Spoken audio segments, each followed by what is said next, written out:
Si je vous dis Philips, P-H-I-L-I-P-S, oui, la grande marque Philips que tout le monde connaît, eh bien vous allez me répondre que c'est un groupe extrêmement diversifié, qui fait aussi bien de l'électroménager que des ampoules, etc., etc. Bref, du produit de très grande consommation.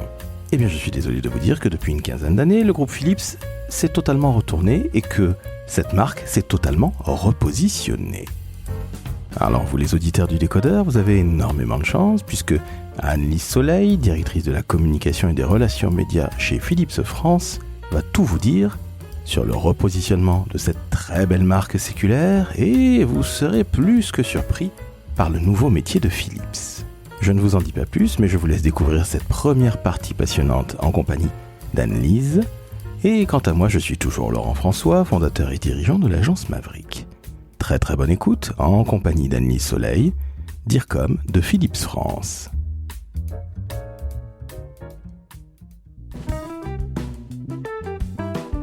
Le Décodeur de la communication, un podcast de l'agence Maverick. Salut Anne-Lise. Salut. Comment ça va ? Ça va bien. Anne-Lise, je te remercie de m'accueillir chez Philips. Eh bien, avec grand plaisir. Alors, non loin du sentier. Non loin du sentier, on appelle ça le Silicon Sentier aujourd'hui. Exactement, quand il y avait encore des startups il y a quelques années, une petite vingtaine d'années, c'était assez rigolo. Alors, chez Philips, tu es directrice de la communication et des relations publiques. C'est ça. Alors, est-ce que tu peux commencer par présenter Philips parce que tout le monde connaît la marque. Est-ce que tu peux nous présenter la maison parce qu'elle a énormément changé, personne n'est réellement au courant de ce qu'il s'est passé, en tout cas j'ai encore demandé autour de moi, sais-tu que Philips fait aujourd'hui ce que tu vas nous présenter ? Je me tais, je te laisse nous présenter la maison s'il te plaît. Oui, alors effectivement, Philips, c'est une entreprise qui a 135 ans, donc énorme histoire, ADN autour de l'innovation, qui est plutôt connue effectivement du grand public pour ses marques de luminaires, d'électroménagers, qui a été bien connue effectivement pour avoir une maison de disques. Mais il y a 10-15 ans, l'entreprise a fait un virage pour se concentrer uniquement sur les activités santé. Aujourd'hui, toutes les marques grand public que l'on connaît sont vendues par des sociétés tierces en nom de marque, mais n'appartiennent plus à Philips. Donc nous, on se concentre sur la santé. Donc ici, tu es dans notre centre d'innovation parisien, le Health Tech Innovation Paris, qui a ouvert il y a 1 an et demi, 2 ans à peu près, et qui travaille sur les sujets de santé numérique, la gestion de la data, l'interopérabilité des données, la cybersécurité, et l'intelligence artificielle appliquée donc à nos domaines d'activité qui sont la cardiologie, le monitoring patient et l'imagerie. Donc, comprenez bien, chers auditrices, auditeurs, que nous sommes loin de l'IA générative, qui est quand même le b.a.-ba et le bas du niveau de l'intelligence artificielle. Je suis désolé, Sam Altman, si tu m'entends. Bravo pour les milliards que tu lèves. Mais la réalité du sport, c'est que là, on va peut-être parler un petit peu d'IA, mais surtout de technologie au service de la santé. Et on dit souvent, tu sais, cette espèce d'énorme connerie, beaucoup de communicants te disent « Oh, mais on sauve pas des vies ». Mais là, en l'occurrence, c'est le cas. Ouais, c'est le cas. Moi, je sauve des vies. Enfin, moi. Les équipes de Philips, on contribue tous, effectivement, à sauver des vies. C'est ça quand on demande souvent pourquoi est-ce qu'il y a eu ce virage. C'était de se dire, on a besoin de générer un impact qui soit social, sociétal, environnemental. Et la santé est un énorme enjeu parce qu'il y a une évolution démographique. Il y a de moins en moins de professionnels de santé. Et donc, il y a un besoin d'innover constamment pour améliorer la vie des patients. Le but du jeu, en fait, c'est de soigner le plus de gens le mieux possible. Et en fait, si on prend cette équation toute bête qui est plus de patients, moins de professionnels de santé, développement des maladies chroniques, je suis personnellement nulle en maths, mais on aura tous compris qu'on est presque face à un mur. Donc là, l'IA, en fait, elle vient aider les professionnels de santé à mieux travailler. Alors, il y a plusieurs façons de travailler l'IA chez Philips. Nous, on a ce qu'on appelle de l'IA qui est embarquée dans les machines. Par exemple, un IRM, c'est de l'IA qui va venir aider au diagnostic, au traitement de l'image, au post-traitement. Et on a aussi, en fait, de l'IA qui va venir augmenter le potentiel humain. Ici, au HIP, on a racheté une start-up qui s'appelle Cardiologs, qui est aujourd'hui complètement intégrée chez Philips. C'est de l'intelligence artificielle appliquée aux ECG. Quand vous alliez chez votre médecin généraliste, que vous étiez essoufflé ou autre, il vous posait un holter pendant quelques temps et il avait des milliards de données. Alors, j'exagère un peu sur milliards de données, mais pléthore de données à analyser. Ça prend du temps et il peut pas voir beaucoup de patients. Là, avec cette IA, sur un holter, on est capable d'aller beaucoup plus vite, beaucoup plus loin et donc traiter beaucoup plus de patients. Si je prends aussi l'exemple, par exemple, de l'apport de l'IA pour soigner plus de patients. Il y a quelques années, si on prend l'exemple du dépistage du cancer du sein, on pouvait passer 2 à 3 patientes par heure parce que c'est long. Il faut intégrer la patiente, il faut la positionner, il faut faire l'examen, ça prend du temps. Là, aujourd'hui, avec l'IA, on arrive à accélérer l'examen en lui-même et donc à passer plus de patientes sur 1 heure et donc à poser un diagnostic plus rapidement et c'est des chances de gagner. Je suis tout à fait d'accord avec toi et merci à Philips de se bouger, de concentrer toute son énergie et finalement ces 135 ans d'innovation dans des choses qui tout simplement permettent de gagner de l'espérance de vie. Dans notre pays qui est un désert médical, est-ce que les hôpitaux ont les moyens d'acheter vos machines ?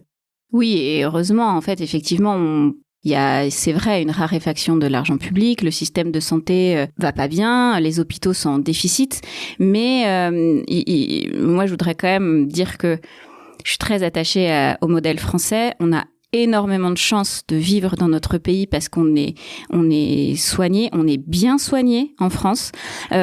En fait, ce qu'on sait peu, par exemple pour les IRM, la technologie elle va vite, l'innovation elle va vite. En France, il a été décidé que les parcs d'imagerie devaient être renouvelés tous les 7 ans pour justement que on puisse bénéficier de la meilleure innovation toujours et n'importe où en France.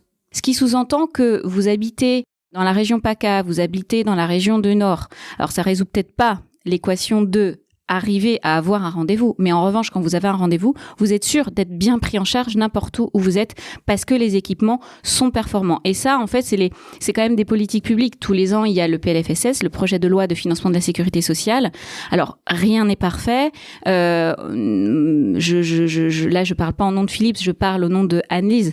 Moi, je plaiderais pour une loi qui soit pluriannuelle pour que on puisse financer sur le long terme cette innovation.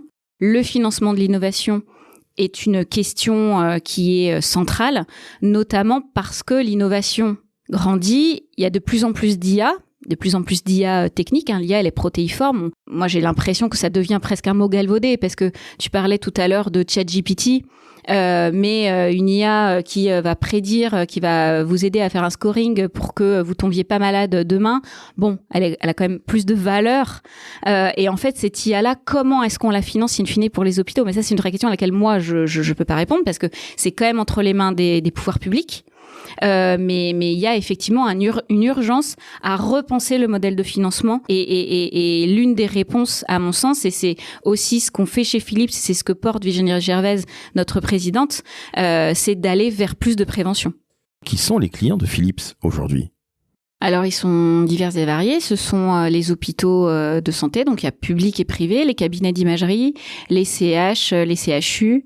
C'est avec eux qu'on travaille. Alors, ce qu'il faut comprendre aussi dans la relation qu'on a avec eux, c'est qu'on co-construit l'innovation avec eux. Faut arrêter avec le mythe des chercheurs qui sont dans leur coin, qui arrivent, qui décident d'une innovation et qui veulent l'implémenter. Non, nous on co-construit avec les établissements de santé. On a une logique réelle de partenariat stratégique où on va aller écouter leurs besoins et essayer d'y répondre. On est d'accord que c'est extrêmement concret, ce n'est pas de la recherche fondamentale. Non, c'est pas de la recherche fondamentale du tout, c'est du concret, c'est du pratico-pratique. Alors, je vais donner un exemple hyper intéressant parce qu'en plus tu parlais tout à l'heure de la pollution des sols.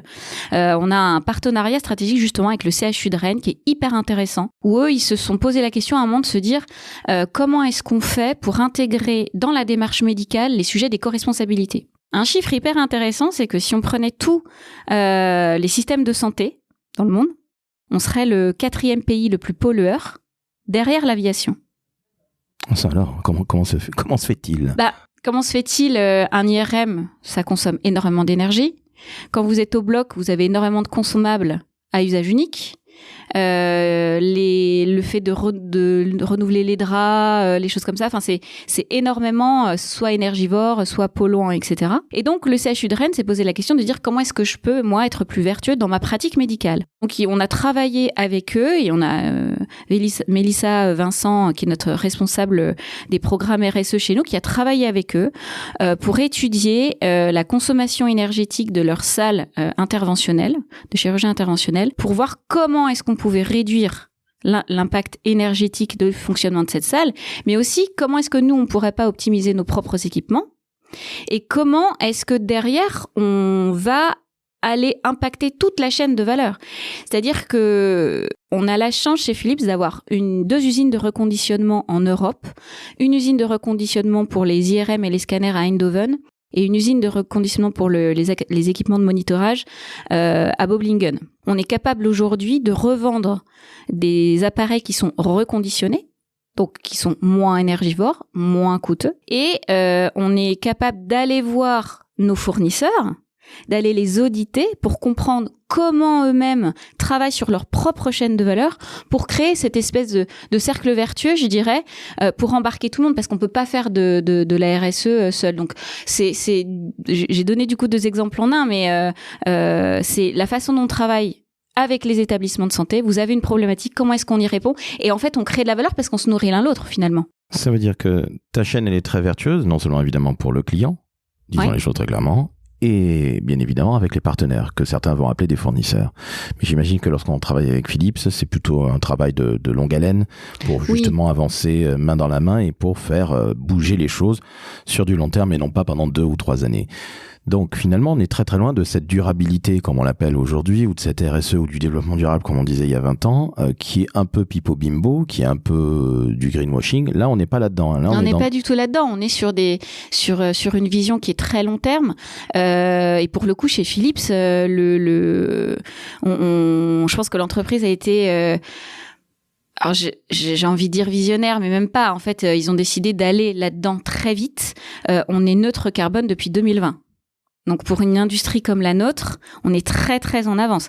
Aujourd'hui, il y a 24% de nos revenus, au global, je parle, qui viennent de l'économie circulaire. Et puis aussi, c'est comment est-ce qu'on... Alors, il y a toute une logique d'éco-design et on essaie aussi de répondre avec les équipements eux-mêmes.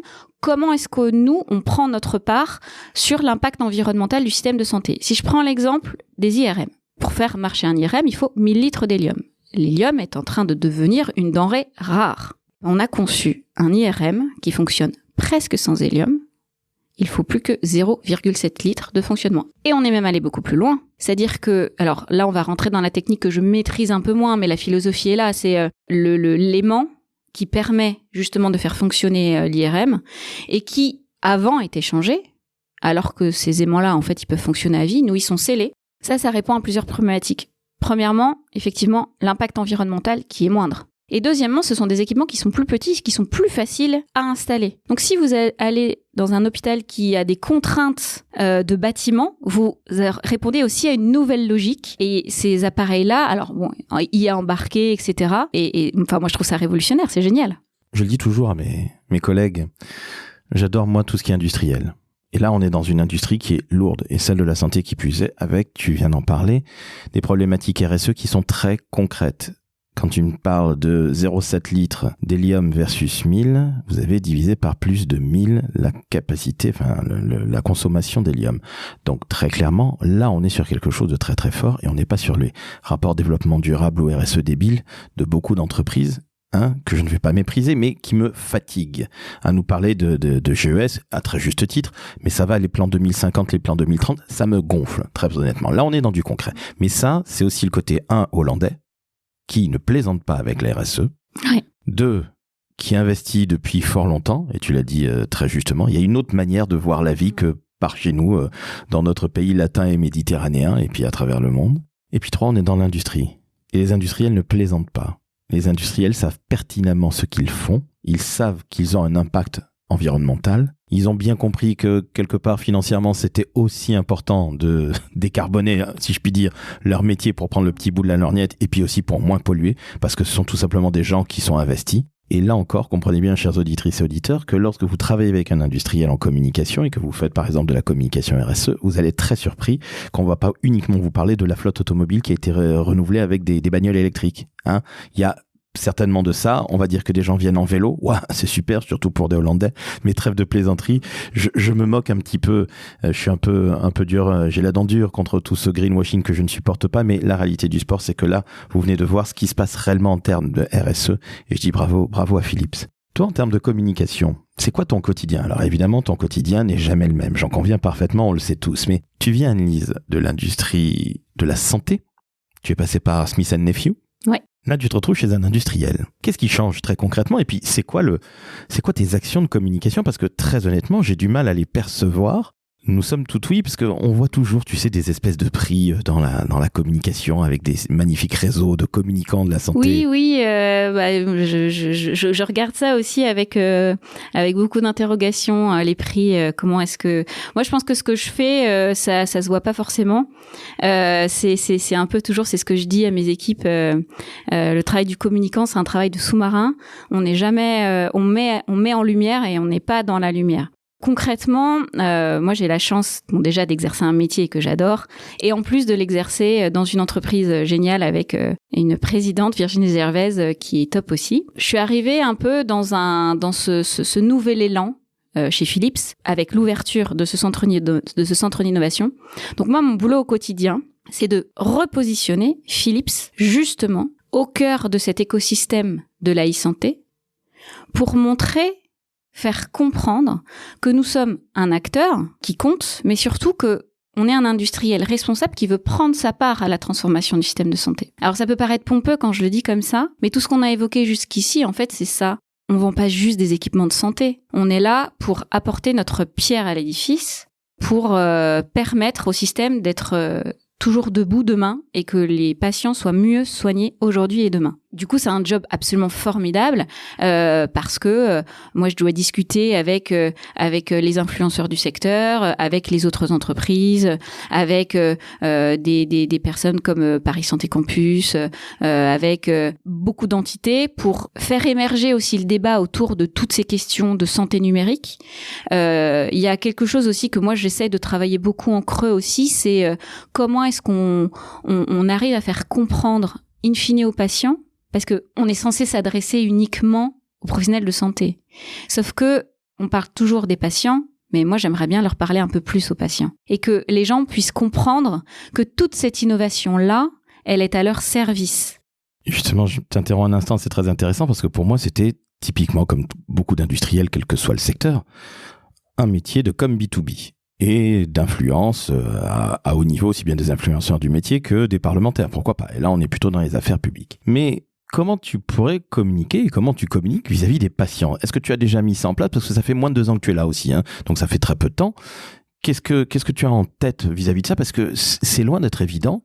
Oui, c'est loin d'être évident et en fait, ce qu'il faut savoir, ce qu'on ignore souvent quand même, hein, c'est que le secteur de la santé est extrêmement réglementé sur tout ce qui est marketing, publicité, communication. Donc, alors ça l'était encore plus quand j'étais chez Smith & Nephew, hein, parce que là, on était dans du dispositif médical implantable et donc là, effectivement, il y a vraiment tous les verrous ANSM, HAS. C'est très bien, hein, c'est un cadre réglementaire qui est dur, mais qui fait que bon, derrière, on a du mal à toucher les patients et aujourd'hui, on arrive aussi à un moment où, avec Google, etc. Le patient, il arrive chez son médecin. Parfois, c'est presque comme s'il avait fait lui-même 8 ans de médecine parce qu'il a lu ceci, cela.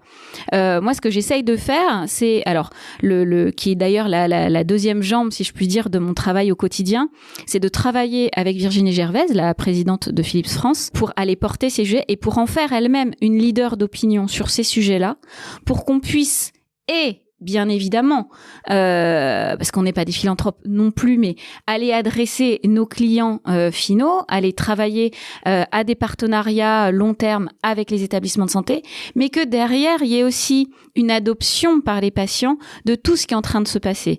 Et ça, c'est beaucoup plus compliqué parce que il faut qu'on arrive à sortir de... Quand on a une interview avec les Échos, avec le Figaro, on reste encore énormément dans « vous êtes un industriel, vous faites ceci, vous faites cela ». Mais bon, moi je crois beaucoup au colibri, hein, une petite goutte d'eau plus une petite goutte d'eau et on va arriver à faire une grande rivière. De dire aujourd'hui, et d'ailleurs l'introduction de ce podcast l'a illustré, on n'a pas encore conscience que Philips, ce n'est que de la santé. Donc il faut y aller petit pas par petit pas. Moi, je suis très contente quand on fait une interview avec les Échos et qu'en fait, on n'a plus à refaire cette intro-là, parce que ça veut dire que ça y est, c'est ancré au sein d'une presse qui est spécialisée. Mais Moi, ce que j'ai envie de faire, c'est que demain, j'ai, je sais pas, un Madame Le Figaro, un Elle, qui va m'appeler pour me dire « J'aimerais faire un portrait de votre dirigeante parce que les enjeux que vous portez, et notamment celui de la prévention, c'est clé, c'est un sujet de santé publique. » Alors, tu vois, j'étais en train de m'exciter derrière mon micro et à le faire bouger. Chers auditrices et auditeurs, si vous entendez des bruits de micro, j'en suis désolé. Moi qui suis l'ayatollah du son. Je réagissais par rapport à ce que tu disais, Annelise. Justement, c'est ça qui est intéressant, c'est que c'est Virginie ta boss, si je dis pas de bêtises. En fait, Virginie doit devenir la bonne cliente qui est capable de parler de santé au-delà de ce côté industriel. Ça, on va pas revenir dessus, on l'a tous très bien compris, tu l'as magnifiquement expliqué. Mais elle est capable, justement, dans de la presse grand public, Madame Figaro ou autre, ou Santé Plus, ou je ne sais qui ou qu'est-ce, de parler de la santé, des enjeux de la santé à tous les niveaux. C'est bien ça ? C'est bien. Alors, comment tu mets ça en place ? Parce que j'imagine que c'est une vraie bonne cliente, Virginie.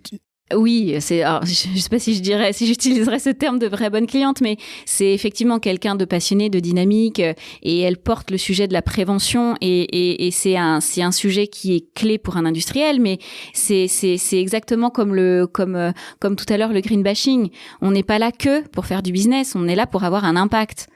Social, sociétal et environnemental. Alors comment je fais ? Concrètement, il y a tout un travail d'éditorial derrière pour construire les éléments de langage, construire les messages clés, etc. Et puis aller les porter, aller faire de l'influence. Moi, je fais beaucoup d'influence, mais alors, influence, c'est un terme qui est négatif en France, mais c'est de l'influence, c'est pas mauvais. C'est-à-dire, c'est d'aller expliquer, évangéliser, faire comprendre. En fait, finalement, c'est remettre la place de l'industriel au cœur de l'enjeu. Il y a quand même un problème en France avec la parole scientifique. On l'a vu quand même pendant le Covid, la parole scientifique a été énormément décrédibilisée.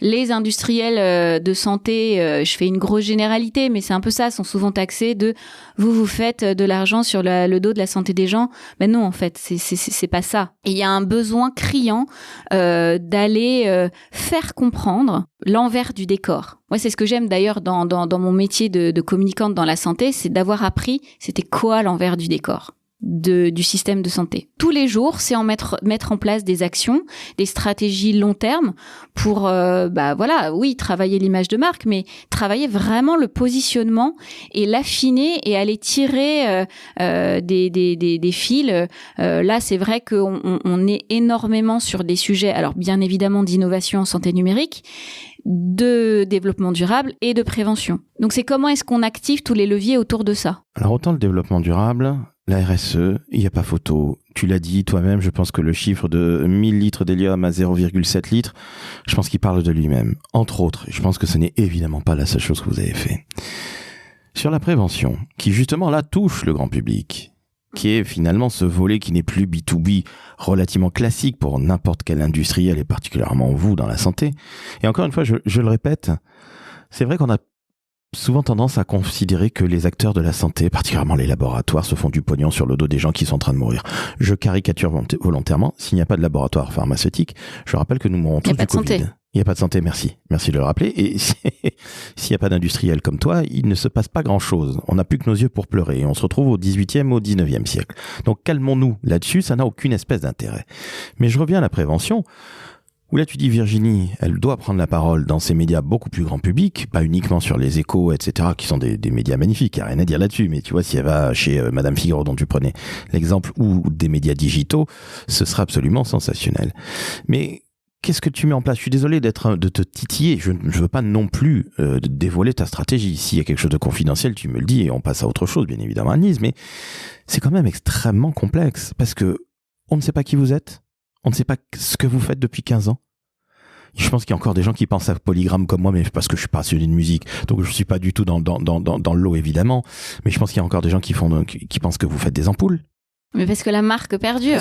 Oui, parce que la marque est il y a la force de la marque et on vit dans un monde d'images. Donc, quelque part, le fait de conserver ces marques-là, c'est quand même bon pour notre réputation. On va pas se le cacher. Parce que même si quand vous pensez à Philips tout de suite, vous pensez pas à santé, mais c'est un travail de long terme. Moi ça fait 2 ans que je suis là, donc. Non mais ça, il y a aucune attaque de ma part. Oui, non, mais je sais, mais c'est aussi pour expliquer que les choses Rome ne s'est pas faite en un jour. On est tous d'accord, et ça veut dire que Philips déjà a l'intelligence de considérer que la communication qui accompagne tous ces changements, et il y en a un beau depuis une quinzaine d'années à peine sur 135 ans, là encore une fois je le rappelle, eh bien c'est un accompagnement sur le long terme, donc c'est pensé à très long terme. Et toi tu viens d'arriver il y a 2 ans, c'est comme si c'était hier ou plutôt avant-hier, soyons fous. Mais alors justement je reviens à la prévention. Comment tu fais? Tu me parlais d'influenceurs, c'est qui les influenceurs par exemple dans la santé ou le médical? On va aller travailler avec des gens comme Jérôme Leleu, par exemple, qui est à la tête de Interaction Healthcare et qui a créé, donc l'année prochaine, ça va faire 10 ans maintenant, les grandes tendances de l'e-santé, qui est quand même un rendez-vous clé où il y a tous les acteurs de l'e-santé qui se rencontrent, qui vont discuter autour des tables rondes, et donc on fait énormément du coup de networking. Ça va être de travailler avec Fabien Guèze, qui a sur BFM TV Check-up Santé, pour aller mettre en lumière certains sujets. Alors, si tu sais pas qui c'est, je pense que s'il écoute, il va être super vexé. Je suis désolé, Fabien. Alors, je t'engage le samedi d'aller sur BFM Business et d'écouter, je crois que c'est à 13h, Check-up Santé. Et c'est vraiment un média qui mériterait d'être sur une chaîne du coup beaucoup plus grand public, parce que lui, son travail, alors il est médecin, donc il sait de quoi il parle, mais c'est d'aller justement chercher des industriels, des startups, les gens qui font le monde de la santé, et d'aller mettre en lumière des sujets tels que celui de la prévention, par exemple. Et alors, il y a autre chose sur la prévention. Nous, la prévention, en fait, on la regarde des deux bouts, si je puis dire. D'un côté, ce qu'on fait avec nos équipements pour faire de la prévention et pour aider les professionnels de santé à faire de la prévention. Et puis, il y a comment est-ce qu'on agit aussi avec nos propres employés. Parce que c'est bien joli de se dire, moi, je veux que le patient soit dépisté plus tôt, mais la prévention, et ça aussi, c'est pour ça que je veux vraiment que ces sujets-là soient portés par des médias grand public d'une manière différente que c'est Octobre Rose, voilà, mais qu'on en parle juste toute l'année. Merci. C'est d'aller déjà parler à nos propres populations en leur disant, qu'est-ce que tu fais, toi, pour ta santé? Donc, ça veut dire, en interne, vous avez ce côté... En interne, on fait ça. Et alors, on travaille avec une start-up qui s'appelle Dépistez-vous, qui est portée par le docteur Charlotte Berthaud, qui est une nénette absolument exceptionnelle. C'est une application. Vous rentrez vos informations, et l'application va vous faire votre parcours de dépistage. Et en fonction des données que vous aurez remplies, l'application est capable de vous dire, par exemple, vous avez rempli « Ma grand-mère est décédée d'un cancer du sein, ma mère est décédée dans un cancer du sein », on va vous dire « N'attendez pas le dépistage à 50 ans, allez vous faire dépister avant ». Et avec Dépistez-vous, on organise de nombreuses actions, des webinars pour Mars Bleu, pour justement, en fait, aller contre les idées reçues. Il y a beaucoup de gens qui pensent que le cancer du colorectal ne touche que les hommes. Bon, jusqu'à preuve du contraire, on a tous un côlon. Oui. Okay. Mais c'est des fausses idées qu'on essaie d'aller casser, et ce qu'on essaie de faire en interne, c'est de casser tout ça, de faire prendre conscience aux salariés que la prévention, c'est un sujet dont on peut parler autour de la machine à café. T'as fait quoi ce week-end? Je suis allée faire un dépistage. Voilà. Et pour qu'ensuite ça ressorte de l'entreprise et qu'ils soient eux-mêmes des ambassadeurs. C'est ce que j'allais dire. Alors, c'est assez rare, j'ai l'impression, parce que aujourd'hui, on se soucie de la santé des collaboratrices, des collaborateurs. On met ça sous la case, tu sais, bien-être au travail. Bon, okay. Ouais, là c'est pas sous cette case-là. Oui. C'est vraiment le projet prévention. Merci. On n'est pas dans le masseur qui vient le jeudi pour aller se faire masser. Là, on est dans quelque chose qui justement à très long terme, exactement finalement comme l'idéologie de Philips. Pardonne-moi pour le terme idéologie, mais je crois qu'il est vraiment très très fort, qu'il est réel et qu'il est utilisé à bon escient. C'est-à-dire que on pense vraiment à la santé long terme. Ouais, c'est un marqueur fort. Je crois que le juste terme, c'est l'impact. Et ce qu'on fait aussi avec Dépistez-vous, justement, Charlotte Berthaud et le GFLUC organisent le challenge des Companies Against Cancer. Et donc le but du jeu, c'est que les entreprises, pour jouer le jeu, parce que c'est quelque chose auquel j'adhère énormément, de se dire que on passe quand même notre journée au boulot. Quand on a des réelles campagnes de prévention au travail, je pense que ça peut faire énormément changer les mentalités. Et c'est là où le pari de Charlotte Berthaud, il est génial. C'est de dire, je vais faire rentrer la prévention d'entreprise et ça va devenir oserais-je dire, un principe de vie. Et ce challenge-là, il est génial parce que c'est comment est-ce qu'on va titiller aussi les entreprises entre elles, de se dire, tu fais quoi, toi, pour réellement, pour la prévention de tes entreprises, de tes salariés? Moi, par exemple, le 24 et le 25 juin, je fais venir, grâce à Dépistez-vous, des dermatologues sur site. Parce que là, on revient à ce fameux sujet du délai de prise en charge. Pour la dermatologie, on est quand même sur des temps extrêmement longs. On est avant l'été, donc nos salariés vont pouvoir bénéficier gratuitement d'un dépistage du cancer de la peau. Alors, ce qui est absolument sensationnel, donc s'il y a des gens d'autres DIRCOM, ou même des DRH ou des DG qui écoutent le décodeur de la com, je le sais. Ouais. Donc vous n'êtes pas obligé de montrer la main, je sais que vous écoutez. Comprenez bien que nous ne sommes pas que dans Octobre Rose. Parce que tu en as parlé, mais c'est extrêmement pénible. Tous ces gens qui vont courir pour Octobre Rose, c'est très bien, je l'ai fait. Mais il n'y a pas que ça. Il n'y a pas non plus que Cancer at Work, qui est très très bien et qui est, je trouve, encore plus intéressant qu'Octobre Rose, qui est finalement une très jolie course, très sympathique, mais bon, so what. Le cancer, c'est toute l'année, malheureusement, toutes les minutes, à travers le monde, toutes les secondes. Donc c'est pas uniquement en octobre. Et je trouve très intéressant que toi, chez Philips, tu te dises, nos ambassadeurs, nos forces vives, pour que justement elles restent fortes et qu'elles restent vives et donc vivantes, on leur apporte toutes ces choses-là. Donc félicitations, ça c'est une très belle chose. Ouais, puis c'est un principe aussi que porte énormément Virginie, qui est de se dire, en fait, on est une entreprise de santé. Si les salariés ils sont pas en bonne santé. Sur le papier, je suis d'accord avec toi, Annelise, mais tu sais bien que... Oui, mais on met en place des actions derrière, concrètes. Non, mais c'est ça que je trouve très intéressant dans ce que tu me racontes. C'est que finalement, vous êtes très alignés, pour employer un terme à la mode. Vous êtes alignés, c'est-à-dire qu'il n'y a pas de cailloux dans la chaussure ou dans le rouage. C'est-à-dire que c'est développé, aussi bien pour les collaboratrices que les collaborateurs, que les influenceurs, que le monde, les partenaires et bien évidemment les clients. Et enfin les patients. Donc toute la ligne. Oui, toute la ligne. Et c'est une expression que j'utilise beaucoup. Et je pense que toi qui es un pubard, tu as la ref. Je dis tu sais, cet ancien slogan du yaourt bio qui n'existe plus aujourd'hui, qui était ce qu'il fait à l'intérieur se voit à l'extérieur. C'est un peu ça. Et c'est un peu comme ça d'ailleurs que je considère le job aussi. Voilà, c'est fini pour cette première partie. Annelise revient très très vite pour vous parler de Philips et de son métier.